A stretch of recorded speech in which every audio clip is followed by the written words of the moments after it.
This week on Women Who Rise, I'm joined by Ruby Williams, and we talk about something so many women feel but don't always say out loud. What happens when the life you created no longer feels like the life you want? We talk about breaking habits, changing your identity, and having the courage to grow into the next version of yourself, even when that's uncomfortable. If you're in a season of change, or you know you're meant to rise higher, you don't want to miss this episode of Women Who Rise.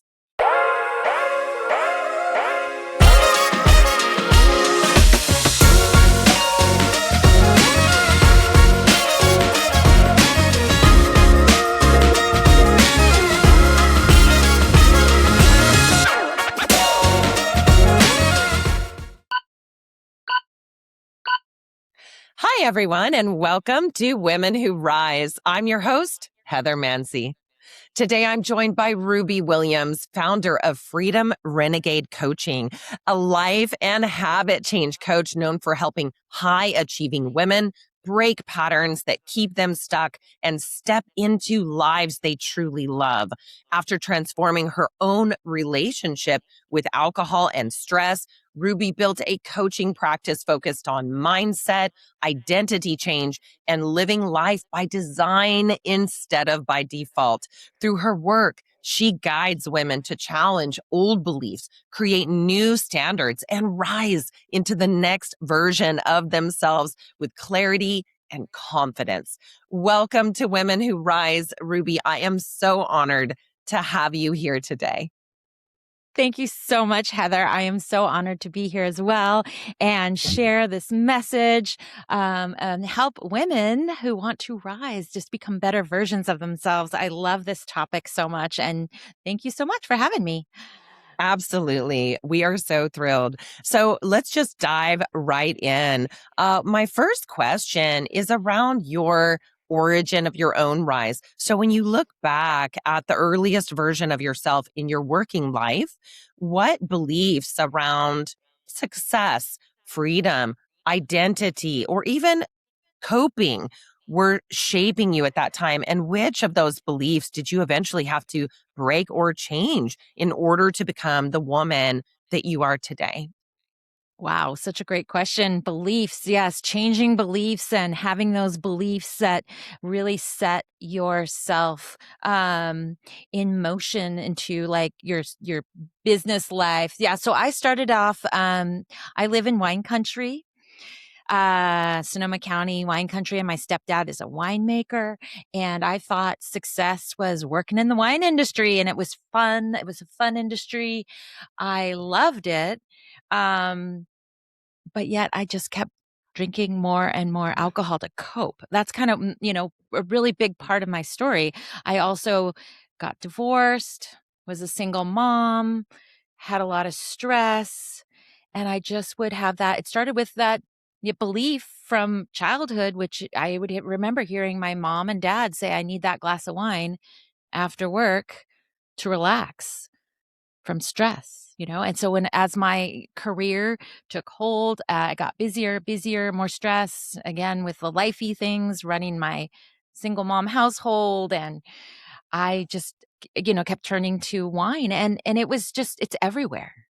Wine, well, for me, wine or alcohol is everywhere. It's every Yeah. celebration. I see it in even school events. It's Mhm. at every family function, every birthday, every holiday, every baseball game. I love baseball. It's just camping, uh, baby showers. It's literally everywhere. It And has eventually, certainly yeah. Mhm. become, yeah, it certainly has become the ubiquitous socialization, almost platform of its own. I know there's some statistics out there that I had researched for the show today, which says that, for the last 20 years, the amount of alcohol consumed here in the US is greater than almost any other time in our history other than just prior to prohibition. But that the thing that's different about this era and that is that at that time it was largely something that males would do. And the industry, the greatest growing segment, there's actually two of the greatest growing segments currently are women, which has been the one of the highest money making segments of the alcohol industry for the last 3 decades. But the next is youth, and just really going after younger and younger populations. Please continue. Yeah, it's so true. The wine is so I worked in the wine industry. I worked for one of the largest alcohol industry corporations in the world called Pernod Ricard.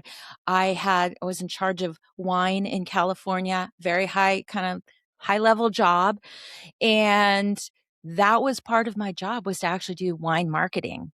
And yes, we were trying to capture women for sure. You know, the rosé all day, the pink wines, the you need one of my marketing campaigns was like, you need champagne, because I work for champagne houses. You need champagne for every celebration. Like Yeah, that sticks into people's mind. You need, like, the word, like, so then you couldn't even have a celebration without champagne. And it right. very well, it's totally marketed towards women. And it's really scary because it's affecting women's health. Yes. And women in particular, women process alcohol differently than men, actually. It's our body Yes. compositions. We can feel drunker on less alcohol. And it's so confusing too. Like, how many is too many? And it's really complicated. Okay, if you weigh this much, you can drink one an hour. But if you're eating food, Mhm. maybe it's two. It gets so complicated. And Yeah. yeah.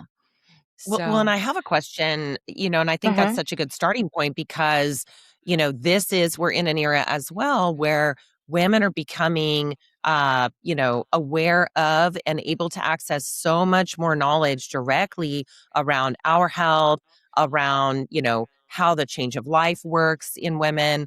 We're getting much more messaging and information about, hormone replacement therapy and other strategies to help women go into the through the middle of their life and into their later life with a greater access to health, because they're finally releasing a lot of studies on and doing more health studies on women, whereas before men were like the default candidate for all things health, and the studies were largely taking them into consideration, and those studies did not apply to, like you say, a very different biology. We're still human.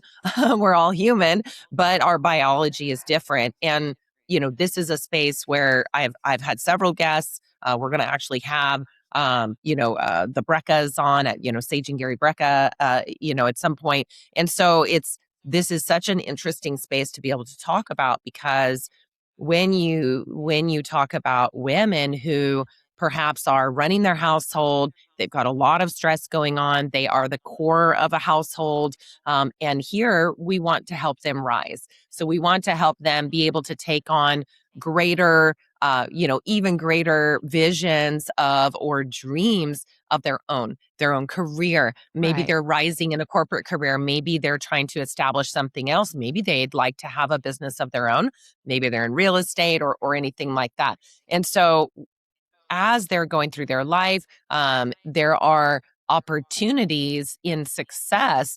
But if I contrast with the CEOs and people that I know that have made it, they usually are not having anything to do with, say, alcohol or whatever. In fact, if anything, they are running themselves like an athlete. And they're running themselves like an athlete because that's how they can protect their mind. It's how they kind of hit a Mhm. new gear, and they figure out that at a certain level of success, you can only go so far with the set of Exactly. habits, maybe. Yeah. Can you talk a bit And about that and in your own life as well? yeah. Yeah. I mean, what comes to mind when I just was hearing you share that is the question that you might want to ask yourself is like, is my life good enough? Is it alcohol that could be causing this, not living up to my full potential. That's what happened to me. I think it was really that, am I living up to my full potential question kept coming into my mind. And then I just have a quick win for you, for your listeners here, but like you could look at your sleep, maybe your anxiety level, your mornings, confidence level, productivity. Alcohol can affect all of these, or any coping tool. I mean, you and I were talking right before. Some people use a lots of, food. I also work with people with food or mindset issues, coping with so many different things. It could be substances. I can't say that word. It could be, something like a habit too, scrolling on your phone. People cope in so many Yes. different ways. And, yeah, I hope I answered your question. Yeah. No, I love that. Can you talk now again about how, when did that pivotal change occur for you that you went from being really almost an executive, sales person in the wine industry, high level job, very sought after kind of position, and then you kind of realized that you needed to make a change. What what allowed you to do that? What did you seek first and what S worked? Yeah. So I tried on my own for years and years to, like, cut back on my drinking or stop drinking, but I couldn't do it because I worked in this industry. And I had that belief, like I said from earlier on in this discussion, the belief that, like, I am Ruby, I'm the party girl, the wine girl. It was a Yes. very deep-seated kind of, like, belief of who I am. And, Yes. honestly, it worked out to my favor. I tried so many different times, and then I would say, I just have to drink for this work function, or I just have to drink. Um, and I couldn't quite get any more than maybe a week or two. And Yeah. and then, well, I'll just tell you what happened was they let go the employees that had worked at the company for 20 years or more. It was like this decision. So all of a sudden I had Mhm. this time. I wasn't working in the wine industry, and they gave me a large severance, and I was like, "Okay, this is what I wanna do for this next year, is figure out how to get alcohol free." And, it really was the kind of at first I was really upset, you know, but, it took about a year to really change my identity. It was a lot of, identity work, deep self work to figure out, what do I really want in life? And really and truly, once I started with like a 30-day break, and I couldn't even do that. But I did like a 14, I got about 14 out of 30. It was a dry January. And a lot of people start that way, actually. Dry January is a really big, Yes. um, you Yeah. know, uh, m- you know, yeah. And so it was really fun. I did with my cousin, did it together, and I couldn't do it for 30 days. So that was interesting, knowledge, interesting data. But I had about Yeah. 14 days and I just felt so much better. I mean, not I kid you not, like, life is so much bigger without alcohol. It's so drastically different. Waking up with energy, sleeping better, feeling Mhm. better. I had this, like, chronic stress, chronic almost depression and anxiety, just all it was just like this underlying, like, kind of vibe in my body all the time. That went away. So I kept going. And then at about 100 days alcohol free, I was like, I'm gonna look at my diet. And I started I lost 80 pounds. Well, I didn't share part of my story, but I had had bariatric surgery, weight loss surgery. And I had originally lost like 120 pounds. And then I gained it back after I started drinking more. But, when I got Mhm. alcohol free, I lost 80 pounds. So for me, food addiction was the first, like, kind of, I don't know, like, coping tool since a kid. I would cope by eating food to, like, if I felt feelings, if I was anxious or, sad, I would Mhm. eat as a coping tool. And I know so many people do this. And you're not alone. My message that I wanted to share with your listeners is, like, if you're doing Yeah. any of these things, you're not alone. You're not broken. Yes. It's tough to be a woman in this day and age, and Yeah. I really want you to know, and you can change. Change is possible. Yeah. Yeah. Yes.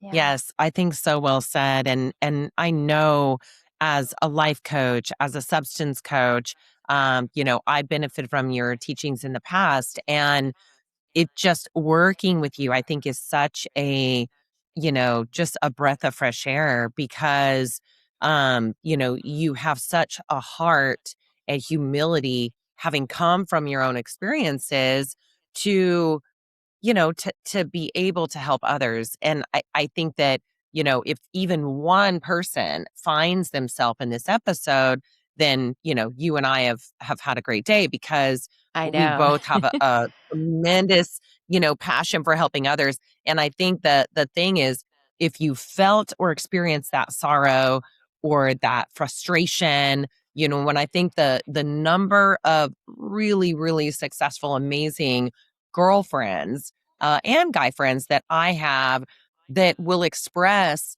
frustration frequently about something they're doing that they wish that they weren't, or something they'd love to do, but they are not. And it's usually something they want to exercise more, but they're not, or they wish that they ate, better or less frequently, or they, and made better food choices or something, or they wish that they weren't eating cake, late at night as like a treat. And so many will say, I always say I'm not going to drink today, but then I do. And it's really very, very Yeah. common, is super common out in the world. I can say from my own journey, as so I'm a biohacker. It's very important to me. I'm new to it. I've been working on it for a number of years, but there's always more that I want to do or implement. And for me, watching my mother go through, a very difficult 7-year decline with Alzheimer's and then pass away with me by her bedside very much informed what my responsibility is for the future. I've got 2 young men and, they whatever I can figure out on how to hack this brain, and this, prevalence in our family for Alzheimer's, because there are quite a number of people in my mother's, line that have it, or had it, and in fact, my aunt has it now. Um, Whatever I can do to improve our potential future trajectory, my boys are gonna benefit from that directly. And so, as I was taking all these supplements and doing all these amazing things and having workouts and stuff, I was out drinking wine with my friends, or I was at home, having some wine and realizing at a certain point, I was just flushing away all of that amazing, supplements and food and all the great things I was doing for my body. And I could really feel, like you say, what a difference it makes to even go a few days or a week without, or 14 days, or like you said, 100 without anything. When we think there's so many people who will do 75 hard and it changes their Right. life. It's amazing. They love it. It's been a very popular challenge in recent years. And when I think of all the people that did it and posted about it, it was wonderful. But then eventually they go back to some, if Right. not all of their old habits. And so let's talk a little bit around, and by the way, for me, I think I'm on 2.5 years or something that I haven't had any alcohol, and I could not imagine Yay. as right. It's like, what a dance, right? Because I don't think about it so much as like a before and after change in my life, but I don't think many weeks or days go by where I don't kind of see by contrast how I feel that is so much better, everything that's available. And I love that you talked about Right. once you had gone the 100 days without alcohol, you said, wow, well, let me now think about what I eat as well. And it's almost like Right. Maslow's pyramid where we say, until you have shelter, it's hard to work on the job thing or whatever. And then higher Right. level things until you quit, habits that are maybe really holding you back. It's hard to recognize and work on other things that might be very desired as soon as you can remove these Achilles Right. heel. So if you can talk a little bit about what happened next and how in fact you were able to keep improving your life. Yeah.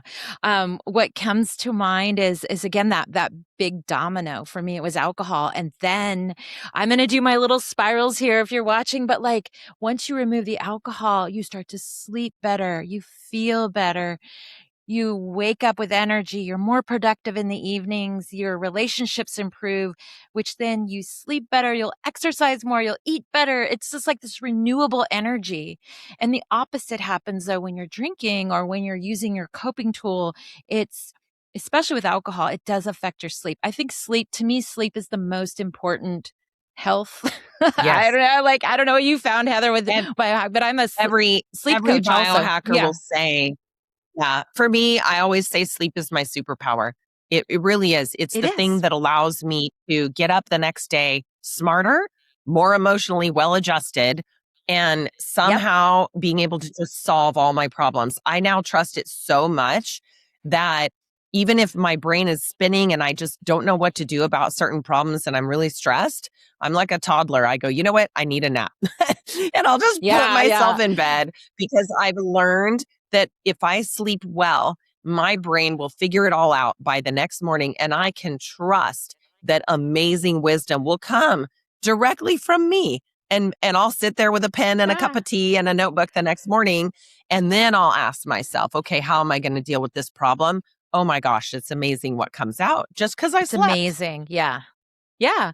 And did you know that one glass of wine can affect your sleep for an entire week? So people that just drink on the weekends, it's affecting their sleep. It's a, and I love this. Here's another thing. You probably know this with the biohacking, but sleep is when you actually also lose weight. I never knew this. You lose weight while you're sleeping, you guys. So if you're not sleeping well, you might just gain weight, not only from the calories from, say, the wine, we're talking about wine here, but like sleep is so important for processing emotions. You do that, you learn, Yes. you're creating memories. Yeah, Hmm. memories was another big thing, that I was losing all these memories. I wasn't remembering things. I started to so Yes. memories are huge. That means it's affecting your brain. So yes, you can, I think personally, alcohol is related to all kinds of brain lapses, and can, I think, be a Yeah. part of Alzheimer's and different diseases. Here's what happens. And I learned this from the Huberman Yeah. Lab podcast, that on alcohol, Yes. that Huberman is brilliant. alcohol Yes. actually, I know he's brilliant.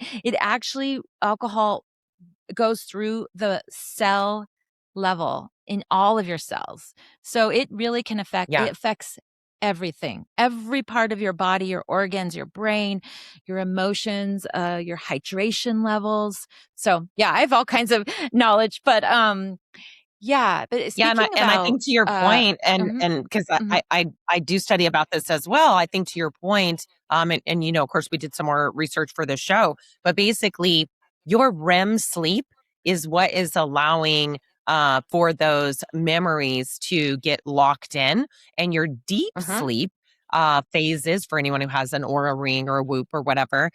Your deep sleep is what's allowing your recent short term memories to convert into long term memories. So if you are having an interruption in your REM sleep, then you cannot have emotional stability. It's responsible for your cortisol levels, which directly affect your weight gain or weight loss. And then your deep sleep is allowing your whole brain to clean itself. It also removes it takes out the trash. So it removes plaques, which later exactly. can obviously build up and become one of the kinds of dementia, Alzheimer's, and everything that you're saying. I think is so critical because um, it comes down to as well. And I'd love to talk with you a little bit about this because you mentioned weight gain due to alcohol, and I have friends that will say, oh, because I'm in menopause, my weight is different. And this is true. And we know how you process alcohol is different as well in menopause. There's so many things different. But also, we know that of all the things you eat, alcohol is the most effective at transforming itself into fat. The next thing is sugar, and it is the second most Mhm. effective thing at transforming itself into fat. And the third most effective thing is fat itself. And then, like if you eat oils or, whatever, Yeah. fatty steak, for example. And then the fourth is actual carbs and things. So people Mhm. may think, oh, I'm avoiding carbs, or I'm eating a low fat or lean piece of meat or something, just trying to look at that.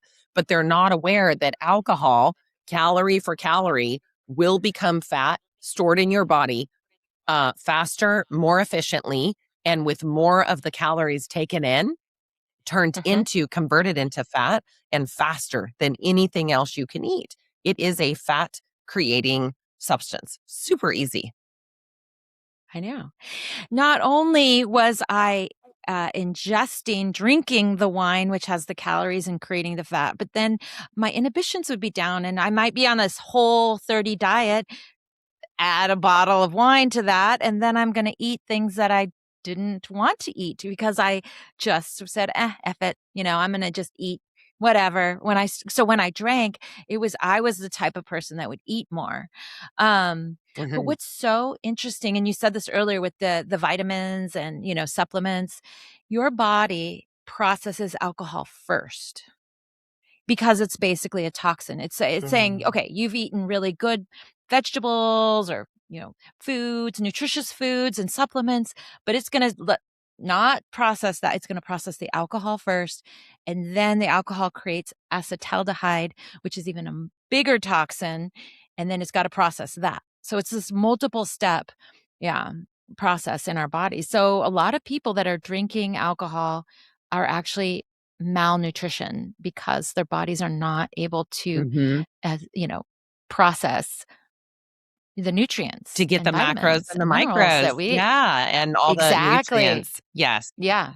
Yeah, Yeah. and that I think Yeah. it's like you said, the body is this wonderful energy machine, but if it's malnutrition, if it's not getting some of those important, it could be zinc, it could be minerals, it could be anything, but if it's not really able to Mhm. take those things in, then you're kind of turning down the switch on yourself a little bit, and maybe between that and not having as much sleep, you might be going, "Wow, I struggle to work out in the morning," or "I struggle to, like, wake up with a lot of energy." And it's not to say that women in certain age groups or whatever are not going to have um, also hormonal energy cycles and things that might make Right. getting up harder or working out harder or losing fat harder, because we know our metabolism slows down and all these things. um, but the alcohol itself is not helping the problem. Can you talk a little bit more, Ruby, around what it is to go through a day? And is it, I think you guys call it, is it called decision fatigue?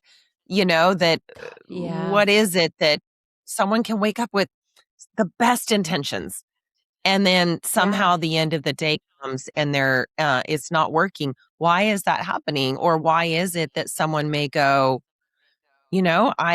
I've decided this is unhealthy and I don't want to do it, but yet they find, like, they say, "Oh, I'm not gonna drink," and then they do. Why is that?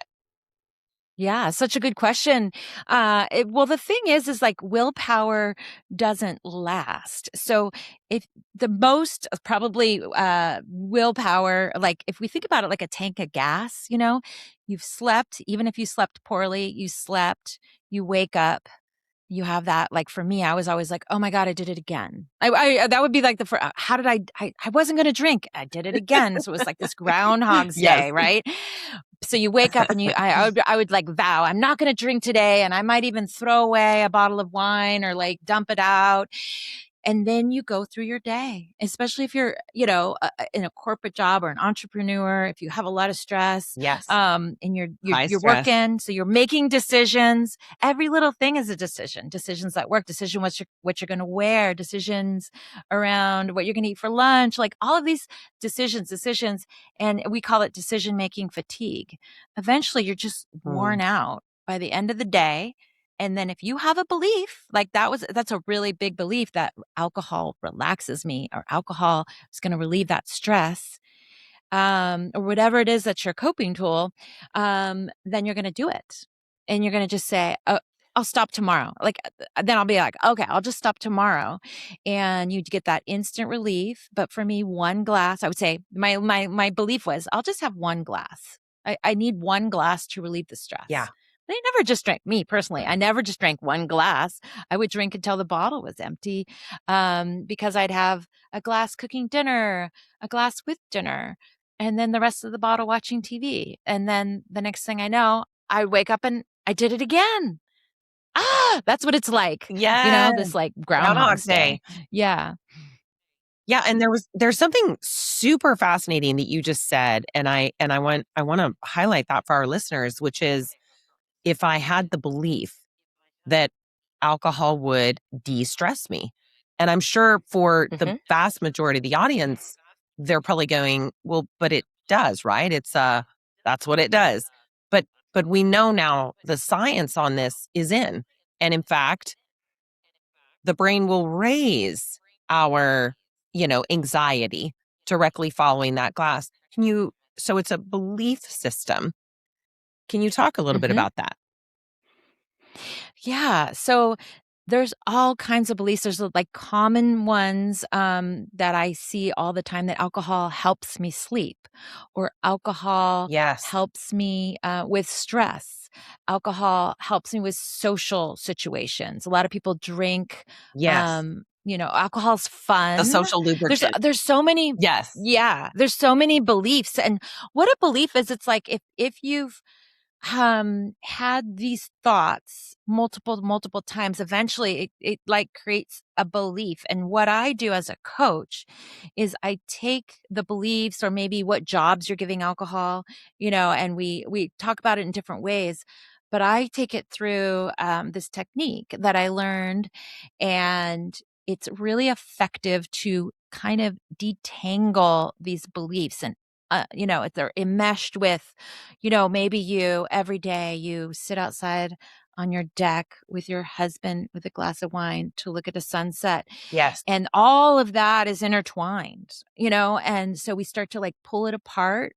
I ask lots of questions. What's different about coaching versus, say, therapy is a coach is really here to help you with a specific kind of like habit change, or to reach a goal, and you're looking forward to who you want to be, your future self. It's always forward and future, and who you want to be, and to help you get to those goals with accountability and changing your beliefs.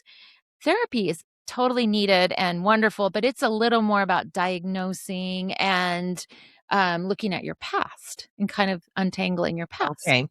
So that's the difference. I like to explain that.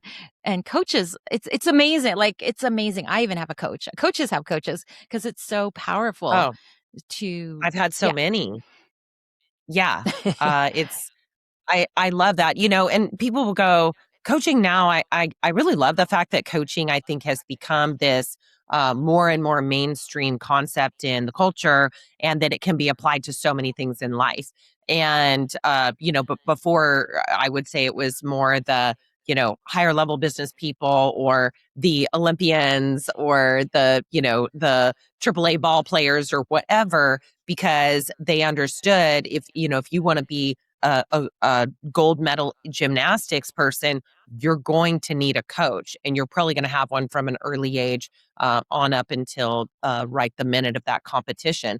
And so, we don't realize that the the highest and best among us, actors, whatever, anything you can think of where you need to really be skilled at something, they've had coaching, and they continue to probably Yeah. have coaching at, singers, everything, because they may need to learn something new, or they just may need to stabilize what they know, or they may need to completely reinvent themselves.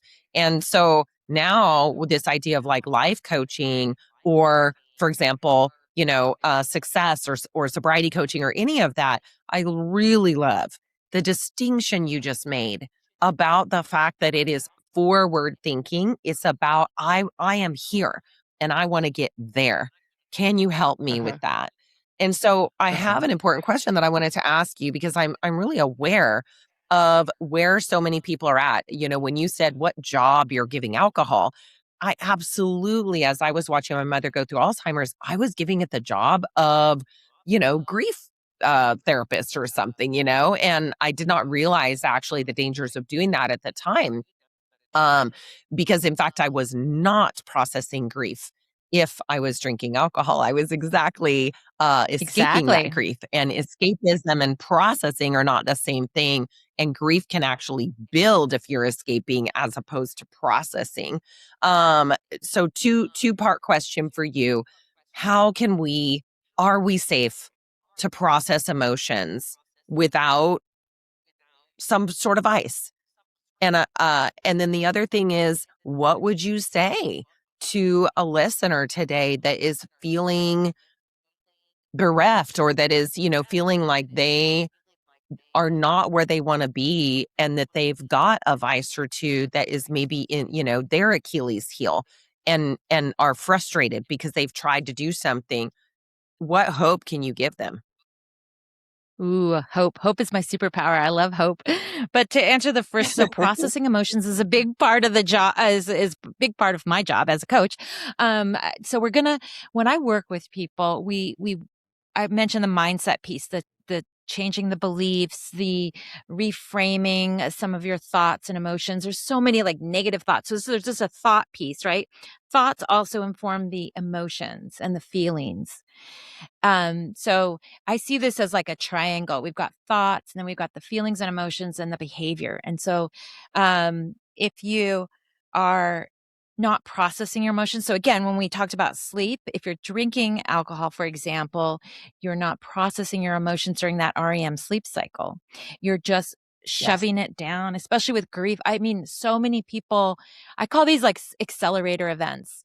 And people might just be chugging along, drinking, one glass, could take it or leave it, and then something happens, an event.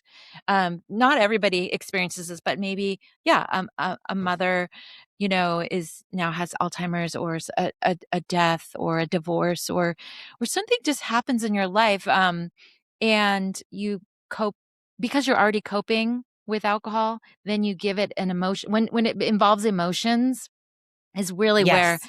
it can flip to addiction, right? Addiction is like, it's harming you, but you do it anyway. Like consciously, okay, this isn't what I should be doing, but I'm going to do it anyway. Yeah, that's exactly what like an addiction is. Um, but grief, your second question, yeah, I have all kinds of methods and processes, ways to help people allow for emotions and process grief, process sadness, without alcohol, without your coping tool.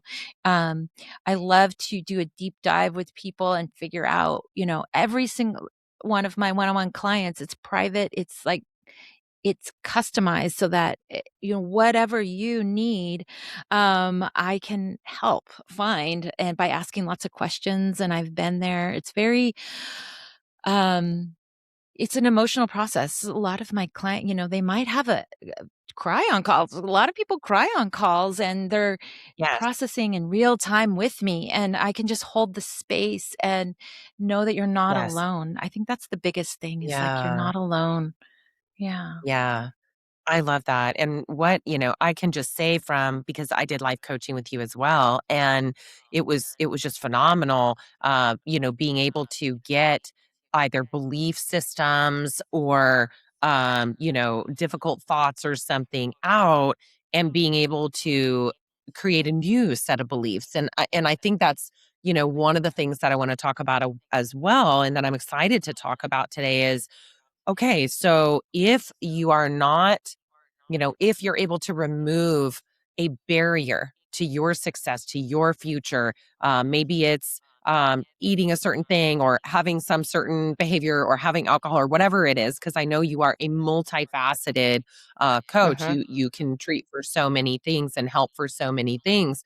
But if that is gone, then what's left is the possibility of you. And like you had Yes. mentioned, which I loved, that future looking perspective and the fact that then the fun work starts, then the real fun of Yeah. it begins, which is that a whole component of this is self-creation and being able to then establish new beliefs that allow a person to create their self going forward. Can you talk a little bit about that portion of your coaching, because I absolutely love it, Yeah. and I have had you as that coach, and I it was phenomenal. I remember. Yeah, I think we did like the future self visualization, and that's so like Oh, to yes. visualize. Do you remember that? Yes.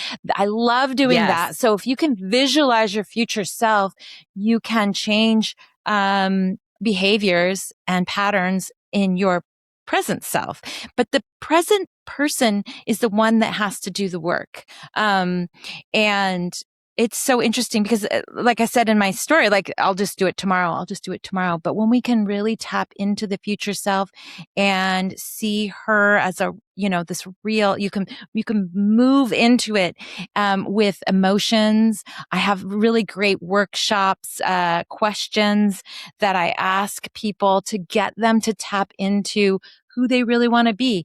A lot of women I've noticed lately when I work with them, they're in this midlife state and they maybe have gone Yes. through this empty nesting where their kids have gone off to college. And it's like, what do I do now? I love working with people around that too. Just finding your passion, finding what's next. What are you going to do with the next decades of your life? And where does the Yeah. health come in? What habits? It's within you already. So by asking the right questions, that is so important to understand. You already have the answers, but accountability is such a big piece, right? So if you meet weekly with a coach, you make progress. You just make little bits of progress and big leaps sometimes, and you can Wow. literally transform and change. And anybody can change. You can be 35, 85, you can still change and transform. Yeah. That is so wonderful. Well, what do you say? I know our time is nearing an end, but what do you say, Ruby, to the people who say, how will I be ever be able to have as much fun? What if I go on a vacation to wine country and Tuscany, and like, people will ask, how can life, be as much fun? Will it always feel like missing something? Um, hmm can you talk a little bit around that aspect of changing your belief system versus, say, the way Anonymous has done, done it over the years, and maybe how it is different? Can life really be as much fun, or will they just be sitting in a corner wishing that they could have something that they used to really, believe that they enjoyed? You're right. And that's what's different now. And, AA is coming up on 100 years. So it's Wow. old way of thinking. Yeah, I mean, think about that. What else are we doing the same 100 years ago? I mean, it's different Wow. now. And the word alcoholic too. I don't like labels. I don't like rock bottom. Like a lot of these words Hmm. that you hear around the sobriety recovery AA world or rehab, it's very different now. And the methodology that I use, it's about compassion. It's about curiosity and awareness. So what Yes. happens with someone that is like in that FOMO? We call it FOMO, like fear of missing out, right? If you think it's so much Yes. more fun to drink alcohol, I'm working with people all the time on this. It's one of the most common. And what we do is we start to shift and Well, yes, your you still live brain, in wine country. yeah, yeah, I do. And I have so much fun. But so you Yeah. you start to shift your brain and it's a process. It is a process of both learning but also experiencing. So we talk about a concept of friggin' first times or first times. So you would maybe go on a short vacation, alcohol free. Give it a try. See how you feel. Maybe it is a little awkward at first. Anything's awkward the first time you do it. But I have like Yes. tools and tactics and can really have a clear like way forward to say, go on a vacation alcohol free or go to a celebration alcohol free. And what you do is you practice, you do it, you see what works, what didn't go so well, you come back to your coach, we try it again. You really start to just feel so much better. Remember my spirals? Like after a while, you're going to feel so much better. Yeah. And I swear to you that people say over and over and over again, the vacation alcohol free is so much better. So much better. Oh, yeah. Yeah. Yeah, So I I just hear mean, it. So yeah. I can just say from I was just in Cabo, and I love that you mentioned that. I was just in Cabo, and to me, there's no second thought about it. I could care less. I have zero FOMO. I just don't care. If anything, actually, I have a lot of gratitude around the fact of, hey, if I was on a work trip, 5, 8 years ago, I was probably, up at the bar with, all the other people, and just, having probably a bit too much wine, and then the next day trying to make my brain work as fast in the meetings, and just not feeling great, maybe a little bit of a queasy stomach or something. And now I mean, I just never ever have that. By the way, I was up dancing at midnight on Saturday night. Yeah. I literally stood up on a chair and was like dancing with two other women. It was so funny.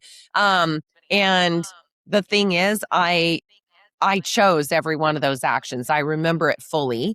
I had absolutely incredible time. And the next morning, I was like rearing to go at 6:30 because I Yeah. had a perfectly awesome 6 hours of sleep. And I mean, I'd love it when I get 7, but it was fine. I was walking on the beach and everything.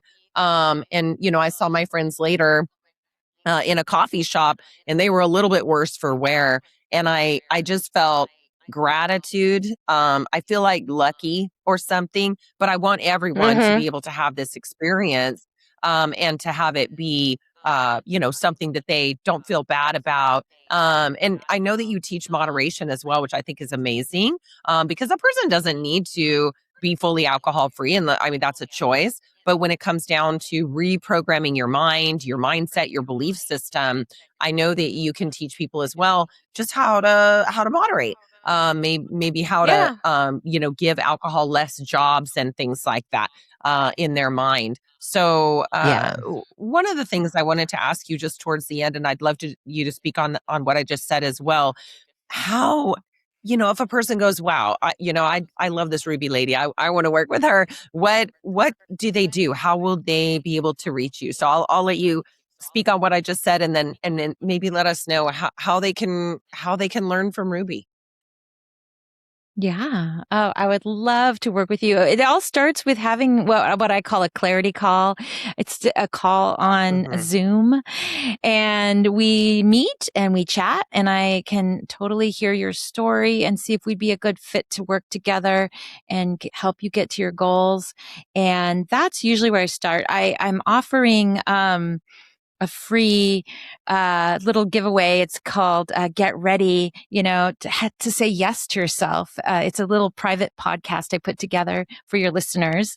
Oh, So you'll put the links in the show notes, I yes, imagine. So you can just absolutely. click the link or look me up, rubywilliamscoaching.com.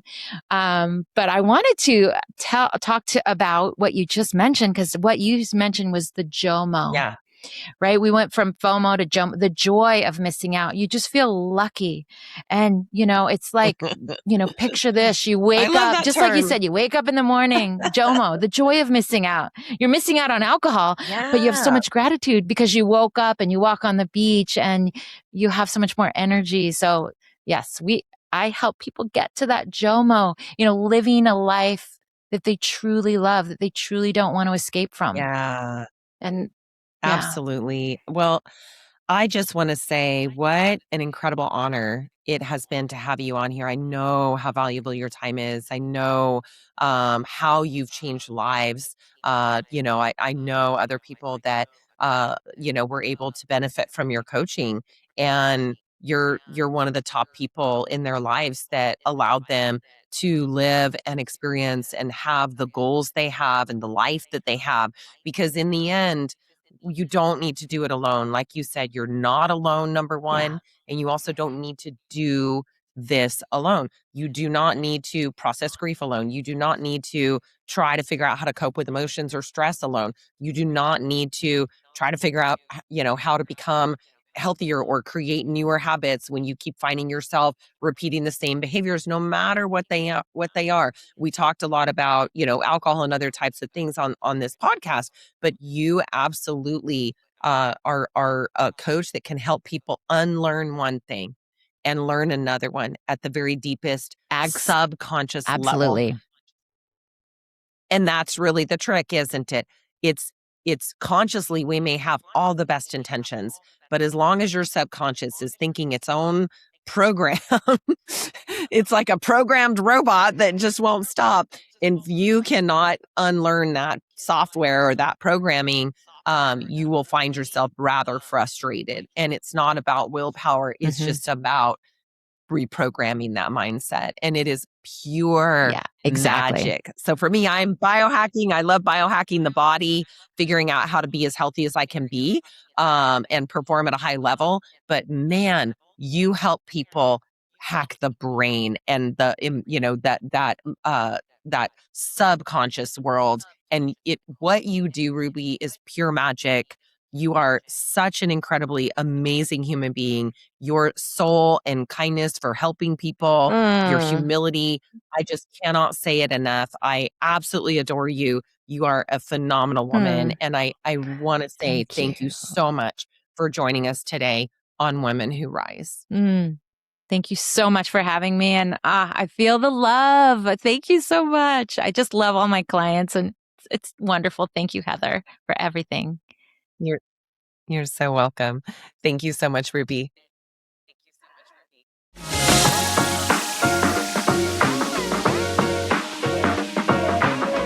Well, folks, that's it for today's podcast. Thank you so much for joining us on Women Who Rise, the success podcast for ambitious women. Today, Coach Ruby taught us, number one, you're not alone. If you have frustrations, if you have an Achilles heel, if you have a habit or anything that's holding you back, or if you just want to establish new habits that you really want to accomplish, understand, even if you have heavy emotions or have had difficult issues in your life, please just know you're not alone.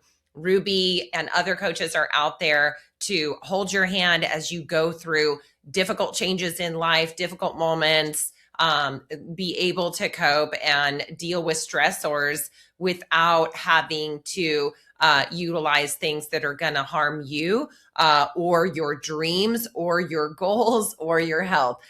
So you are not alone. She is here for you.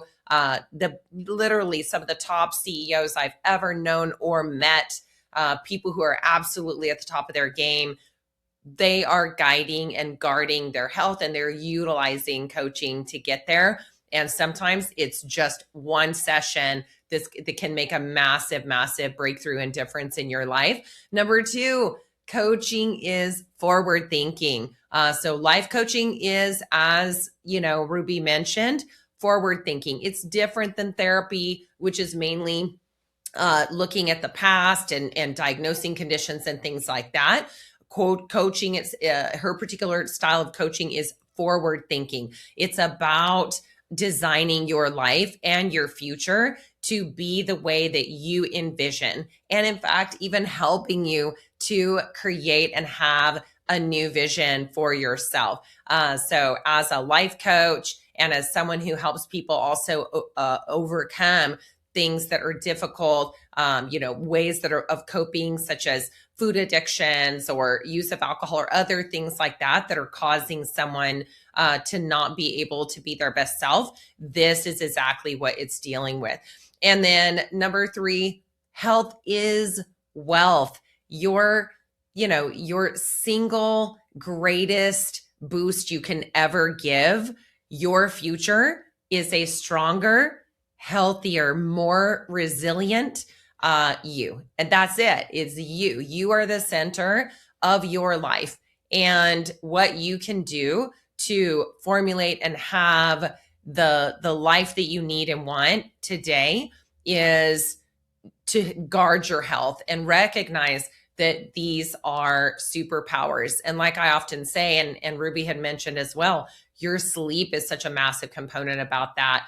And if what you're up to, eating a piece of cake or having a glass of wine or whatever it is late at night, is disturbing and interrupting your sleep, then it's taking away from you the single greatest reset button we have, and that is sleep. I can tell you, I cannot, none of us can live without it, right? But understanding that if you can optimize your sleep, if you can just not do the things that rob you of optimal sleep, then you are going to wake up with such a different mindset, such a different emotional reset. And one of the things that I thought was absolutely brilliant that Ruby had said was that having even one glass of alcohol disrupts your sleep, your deep and your REM sleep for an entire week. It's not to say you won't have any, but it is disrupting your mind's ability to have better quality sleep or your normal quality of sleep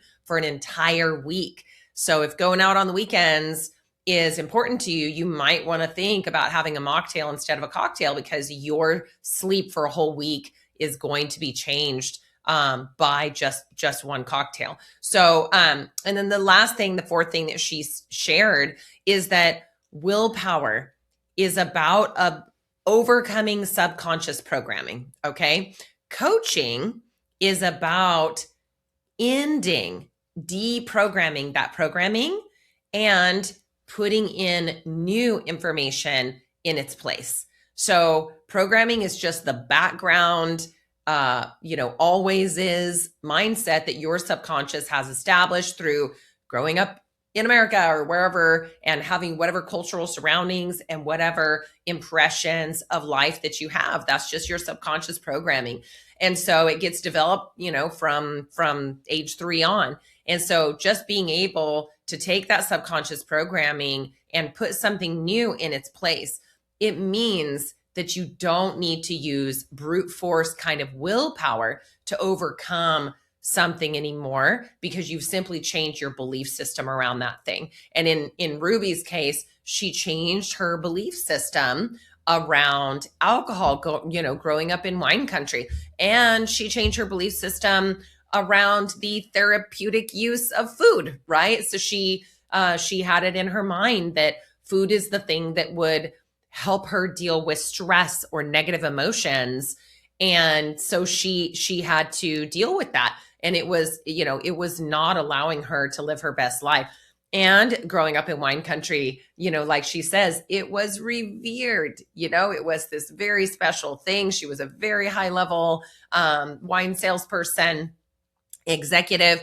And she had this thought that it is this absolute special thing that makes every event more special, and that you can't have special events without it, and it won't be the same, and all of this. And in fact, what she told us toward the end of the podcast, and what I really hope you take away from this, and I can tell you myself, is that life is even more special if you are not using a substance to kind of turn down or anesthetize your emotions in yourself. And in fact, feeling emotions is something you're safe to do. You are okay. You are a human who is resilient and able to do that. And hey, let's have you reach out and do a discovery session with Ruby or another life coach or whatever, to see what is this thing called life coaching. What is this thing that can help you literally reprogram your subconscious? So what an honor. Ruby is an absolute joy. I told her at the end that I think what came across is that she makes coaching fun. And this is absolutely true. I got to work with her just a handful of times several years ago, and she just reminded me by being on the episode how much fun she is. She is just this full of life individual, and she's amazing. So, all right, visit our website to find our episode guide and worksheet that will help you use these tips to take action in your own life. Please like and subscribe and join us everywhere podcasts are streamed. We can't wait to bring you more incredible content every week so that you can rise in your own lives and careers. Again, thank you so much. Heather Mansy signing off.